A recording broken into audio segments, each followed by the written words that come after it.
ntabwo icyo twavuga na Mwankotanyi.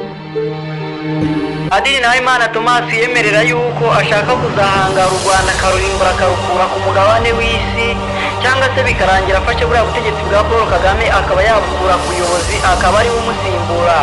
Ati perezida Paul Kagame yananiwe ikinani n'abagambanyi, niyo mpamvu nanjye ngomba kumukura. Padiri Nahimana Thomas icyo cyahise gituma yirukanka vuba vuba ajya mu buhungiro ashinga umuryango wita Grexi, ariyo mpamvu nshaka ko tuza kuganiraho dutuje, ugizwe n'abameya 30 n'imidugudu n'abagitifu bose b'utugari yabashyizeho. Uraza kumirwa nk'uko uri kubireba hano, turaza kubisesengura.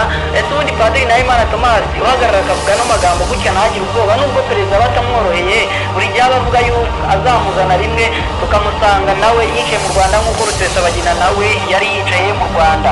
Reka dutegereze gatoya tuzareba yuko bizaba birimo birakunda. Padiri Nahimana Thomas yari umupadiri wagiye uhabwa inshingano nyinshi zo guhagarikwa mu 2013 kubera ukuntu agenda yivanga mu bya politike, kandi mu bya politike atabifitemo inararibonye abifite mu bya gisosiyete. Yavutse mu 1971. Reka tumutangire gutya tuze turondogora uyu muryango afite, tuze turondogora n'abagitifu n'abameya yashinze. Uraza kwigora kuko ari ubwa mbere ugeze kuri uyu muyoboro mugari w'ibyegeranyo, ukande subscribe ufungura inzogera, maze ubundi tujye tubana no mu bindi biganiro bikurikira. Ngiye muhaye ikaze kandi nagwaye yambu nitwa Dan ikaze.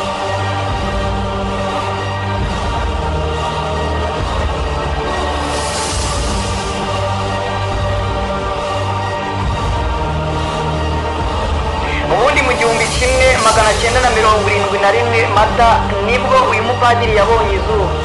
Yaravutse ajya kwiga yiga amashuri abanza n'ayisumbuyeho, ariko aza kugira amahirwe yo gutoranywa mu bana bari bahiswemo 12 ngo bajye kwiga bazaba padiri. Nawe yisanga muri abo bana birangira abaye padiri w'Abagatolike. Ariko nubwo yabaye padiri w'Abagatolike byaje kurangira agiye gukomereza umurimo we w'Imana hanze, akaba ariho akorera kiliziya, ariko bakazajya banamuzana mu Rwanda bamuhinduranya. Wumve neza ko yaje gukora umurimo w'Imana mu Rwanda, akaba ariho ayobora kiliziya Gatolika ari gukorera umurimo w'Imana mu Rwanda. 1994 ubwo jenoside yatangiraga, ubwo abatutsi bicwaga n'abahutu aribo bica abatutsi, nibwo Nahimana Thomas yaje gusubira hanze byeruye.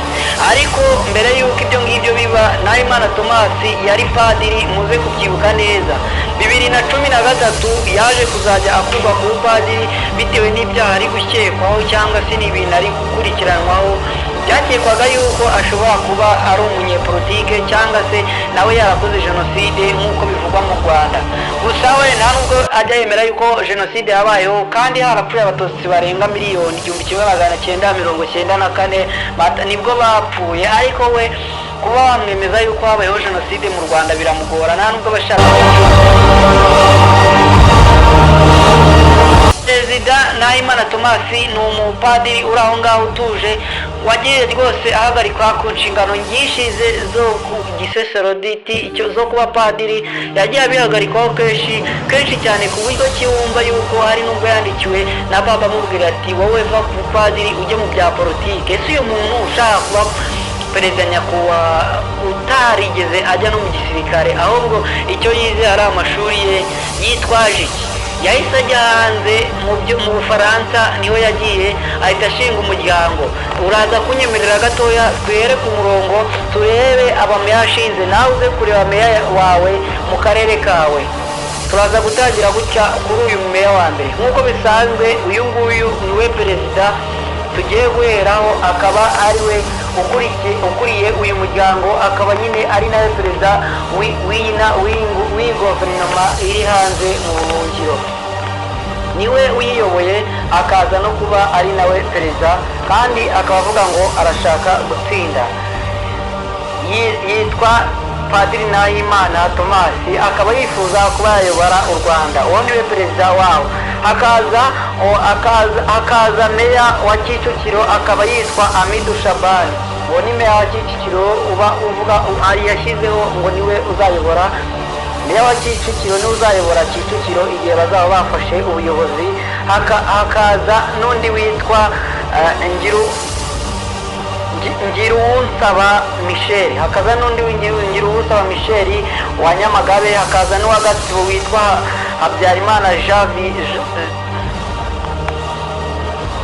Habyarimana Janvier, hakaza n'uwo wita meya wa Bugesera akaba yitwa Habumukiza Maria Jean Claire, hakaza meya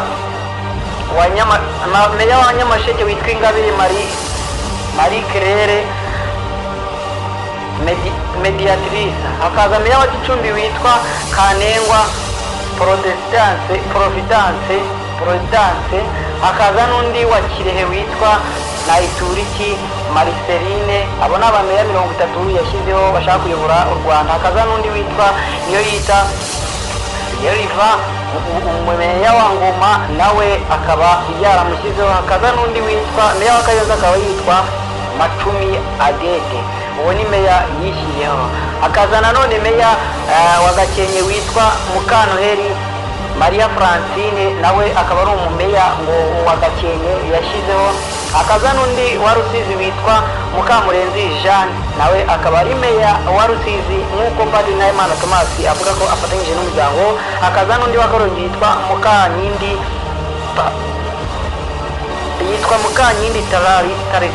Mukanyindi Tarisisi, nawe akaba ari uwaho. Hakaza n'undi wa Kamonyi witwa Mutabazi Olivier, nawe ngo ni meya wa Kamonyi nk'uko uno mugabo abyivugira.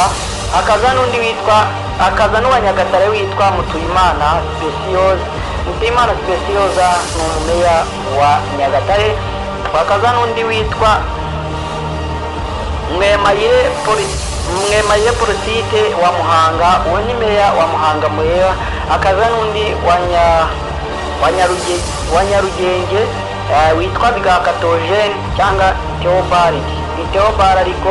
Hakaza n'undi wa Nyirarulindo witwa Safari Justine, ubwo ni hirya ya Kigali gato abatazi Rulindo. Hakaza n'uwa Rubavu witwa Tuyishimire Brigiti, nawe ni meya waho. Hakaza n'undi wa Rwamagana witwa Twahirwa Joseph. Hakaza n'undi mumeya n'abandi bameya benshi bagiye bahari. Hakaza n'undi mumeya wa Bugesera oya n'uwa Burera witwa Twishyire hamwe za Bosco. Hakaza wa Musanze hariya na Ruhengeri Twizeyimana Niyitegeka.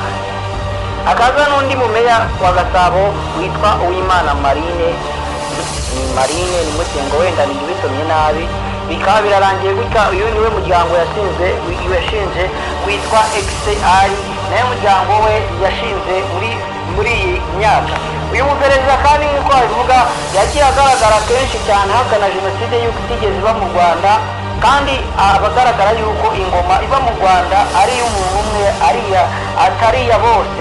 We ntabwo yemera yuko ingoma ari iya twese. We avuga yuko abahutu bashikamijwe mu gihugu cy'u Rwanda ndetse n'abatutsi bamwe na bamwe bashikamijwe, cyane cyane nk'iyo ari gutanga urugero kuri Kizito Mihigo uburyo yishwe. Gusa ibi ngibi nk'Abanyarwanda ntabwo tubibona, nta n'ubwo tuba tubyitayeho. Twebwe icyo tuba twitayeho ni ukugeza ku mutekano wacu n'igihugu n'uko tubayeho. Wenda niba ukandamijwe simbizi, ariko twe mu gihugu cyacu ntabwo tutandamijwe, buri wese afite ijambo. Ese we mu bameya bose ubonye arinde uzakuyobora ukishima mwabariya mu gihe byabibaye ngombwa. Gusa njyewe ndihaye zeru n'ibitogo mwaka niba ari ubwa mbere cyangwa se n'ibintu bitari byegeranyo, uraza gusanga komisiyo y'ubukungu kugira ngo tujye tubana muri iki kiganiro gikurikira. Namuhaya naho